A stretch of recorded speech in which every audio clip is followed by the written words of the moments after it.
Ancient roots. Civics is the study of the rights and duties of citizens. The concept of citizenship dates back more than 2,500 years to ancient Greece and Rome. In those days, only a few people could be citizens. Only men with property possessed the right to vote and to take part in government.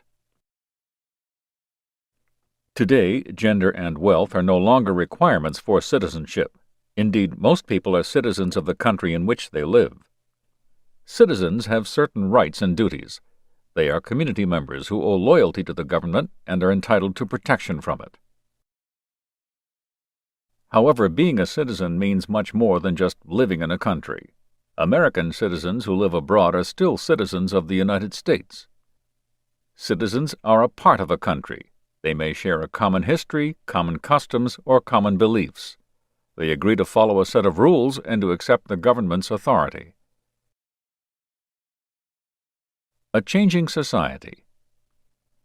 On the back of every American coin you will find the Latin words e pluribus unum, meaning out of many, one. This phrase reminds us that the many diverse or different citizens of the United States have joined together to make a single, strong nation. For all our differences, we are linked by shared values and experiences. More than 300 million people live in the United States today. All of us are descendants from families that immigrated at one time or another. Most scholars believe that even the first Native Americans arrived here thousands of years ago by crossing over a land bridge that once connected Asia and North America. A nation of immigrants. Until the mid-1900s, most immigrants came from Europe. The first Europeans to settle permanently in North America arrived from Spain during the 1500s. They lived in what is now Florida, California, and the Southwest. By the time the United States won its independence from England, the Spanish had founded Tucson, Albuquerque, San Antonio, and San Diego. Early immigration. Beginning in the 1600s, people from France and England came to North America. The French settled primarily in Canada, but they also clustered around the Mississippi River. English immigrants settled mainly along the east coast of North America, creating the 13 colonies that became the United States. During the late 1600s and the 1700s, immigrants from Germany, the Netherlands, Ireland, Scotland, and Sweden joined these English settlers. After independence. After the United States gained its independence, it became known throughout Europe as a land of promise. The number of immigrants grew from 600,000 in the 1830s to more than 2 million by the 1850s.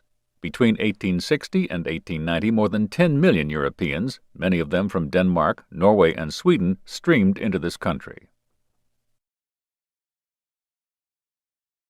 A shift in immigration. Another flood of immigrants, about 22 million, reached our shores between 1890 and 1924. Most of them came from southern and eastern Europe, from countries such as Italy, Greece, Poland, and Russia. During the past 50 years, immigration from Europe to the United States has lagged far behind immigration from the rest of the world. Latin America now accounts for the largest share of foreign newcomers, followed by Asia. Enslaved Africans. Among the early immigrants to America were some who did not come willingly. Western and Central Africans were taken by force from their homes, shipped across the Atlantic Ocean, and sold as slaves in the Caribbean islands and North and South America. Between 1619 and 1808, before it became illegal to bring enslaved persons into the United States, some 500,000 people were brought to this country in this way. Most African Americans today are descendants of enslaved persons. Others are immigrants from various countries in Africa and the Caribbean region.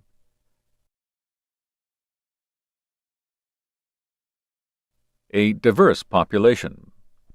The American population is extraordinarily diverse in terms of ethnic or racial backgrounds. Many Americans today do not identify themselves as members of a single ethnic group. However, whites of European descent number more than 234 million. There are about 37 million African Americans, over 12 million Asians and Pacific Islanders, and almost 2.8 million Native Americans. More than 39 million people are Latinos, people of any race who trace their ancestry to the Spanish-speaking countries of the Western Hemisphere.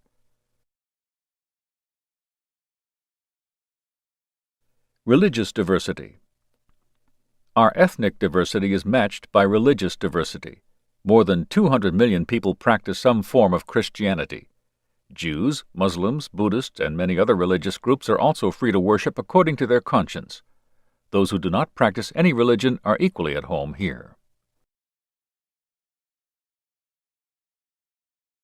Many traditions.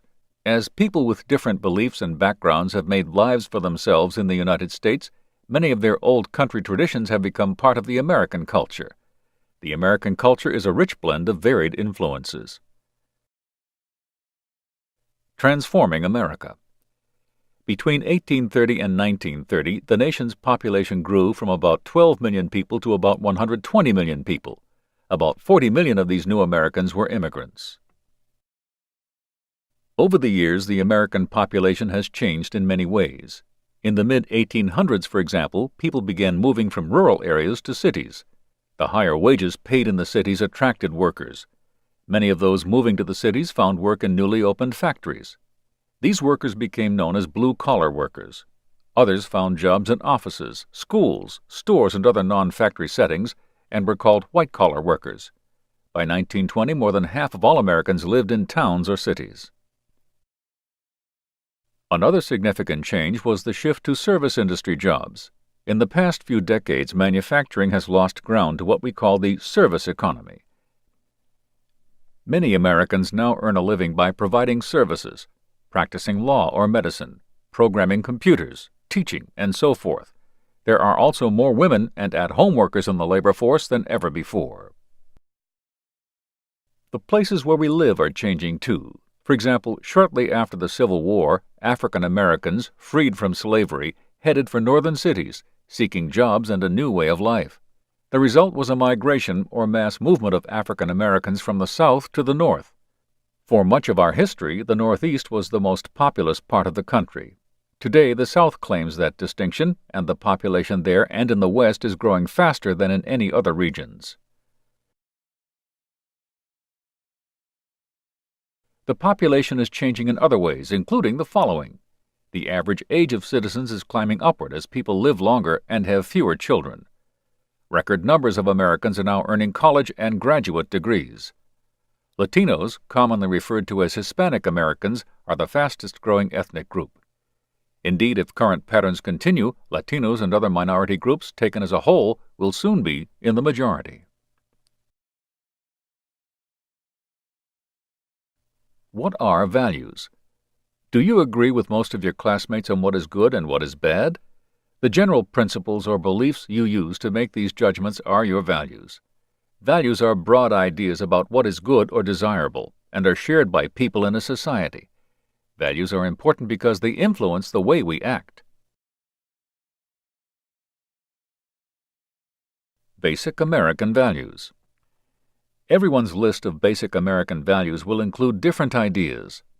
However, some values would appear on almost every list. These include freedom, equality, opportunity, justice, democracy, unity, respect, and tolerance. Some of these values, such as equality and opportunity and respect and tolerance, are linked. Can you think of other values to include on this list?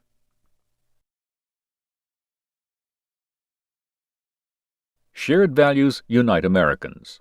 Another important effect of having a set of shared values is the unity it builds among Americans. For example, one very important source of American unity is a common civic and political heritage based on the country's founding documents. These key documents include the Declaration of Independence, the U.S. Constitution of 1787, and the Bill of Rights of 1791. American ideals of individual rights to life, liberty, and the pursuit of happiness are in these founding documents.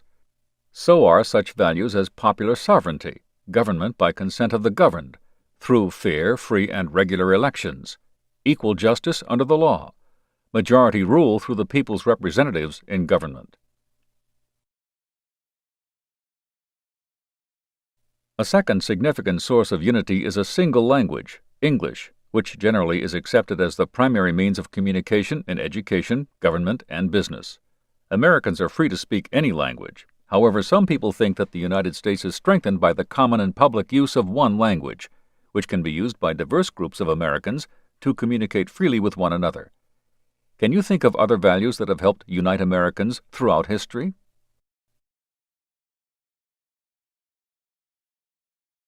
American institutions. Each society has its own social institutions. These are not buildings or places, but sets of ideas that people have about relationships, obligations, roles, and functions. As in every society, the most important institution in American life is the family. The family is the core of social life. It produces new generations, socializes the young, offers care and affection, and provides economic support. Parents and caregivers are also transmitters of values, both personal and national, to their children.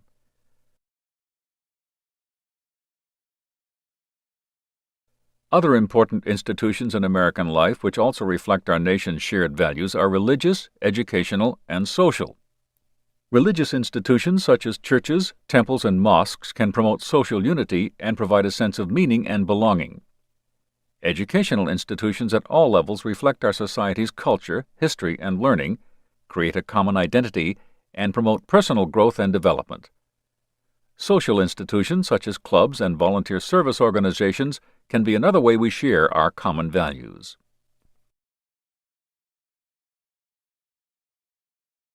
The different parts of our government are also institutions. Governmental institutions were created and have developed over time based on important shared American values. As Abraham Lincoln explained in his first inaugural address in 1861, "This country with its institutions belongs to the people who inhabit it. Whenever they shall grow weary of the existing government, they can exercise their constitutional right of amending it, or their revolutionary right to dismember or overthrow it."